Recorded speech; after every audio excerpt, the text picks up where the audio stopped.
अपना हक मांगने के लिए बगावत की तो बन गई बागी, और अन्याय के खिलाफ जब हथियार उठाया तो कहलाई बैंडेड क्वीन। फूलन देवी, जिन्हें बैंडेड क्वीन के नाम से जाना जाता है, का जीवन एक ऐसा आईना है जो हमें समाज में व्याप्त अन्याय, असमानता के बारे में सोचने पर मजबूर करता है। उनका जीवन ये दर्शाता है कि कैसे एक व्यक्ति जो समाज के सबसे निचले पायदान पर था, अपने आत्मसम्मान और न्याय की लड़ाई में इतना आगे बढ़ सकता है कि वो पूरे समाज को हिलाकर रख सकता है। आप अगले जन्म में क्या बनना चाहेंगी?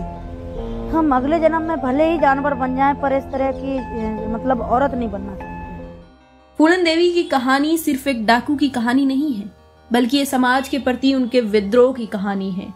ये कहानी एक ऐसी महिला की है जिसने अपने साथ हुए अन्याय का बदला लेने के लिए हथियार उठाया। तो करके सबके सामने घुमा दिया गया था। सोचिए, किसी महिला का 25-30 आदमियों ने रेप करके और निर्वस्त्र करके सबके सामने घुमाया।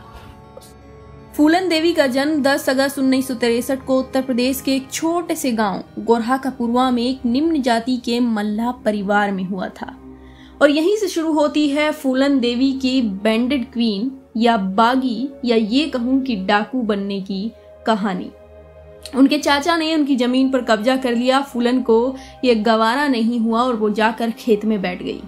चाचा के बेटे ने उनके सर पर ईंट दे मारी। उनके पिता को उस बारे में पता चला तो उन्होंने सोचा कि उनकी बेटी ऐसे ही लड़ाइयां करती रहेगी, इससे अच्छा हो कि इसकी शादी कर दी जाए।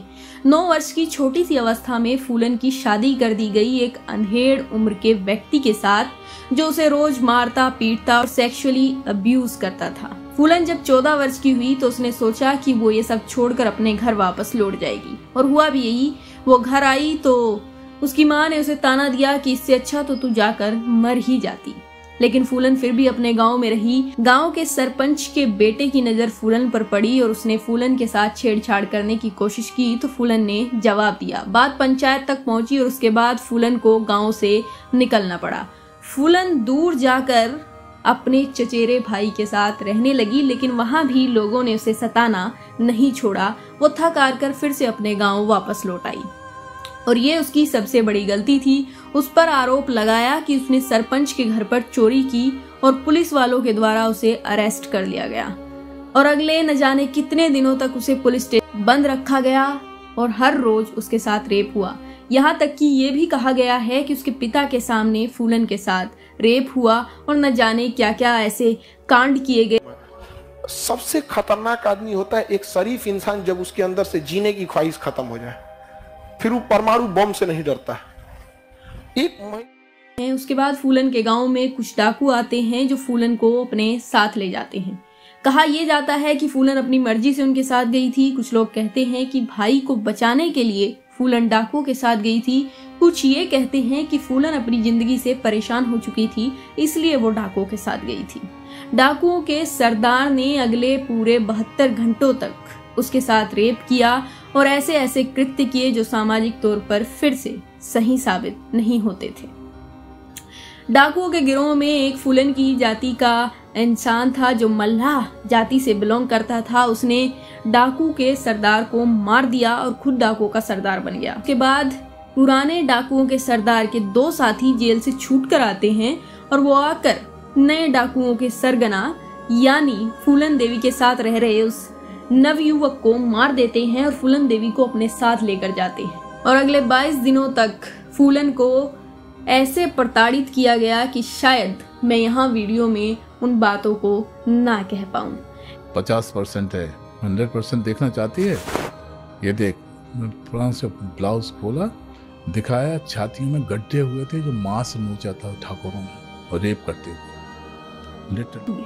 डाकुओं के एक गिरोह के द्वारा फूलन देवी को छुड़वा लिया जाता है और फूलन फिर से जाकर डाकुओं के गिरोह को ज्वाइन करती है और इस बार वो अपना खुद का एक गिरोह बनाती है और उसके बाद जा पहुंचती है वापस से उसी गांव में और वहां जाकर वो जांच पड़ताल करती है उन 2 लोगों के बारे में। लेकिन जब कोई नहीं बताता तो वो लाइन में खड़ा करके एक साथ 22 पुरुषों को जो ठाकुर जाति से बिलोंग करते थे उनको सरेआम गोली मार देती है।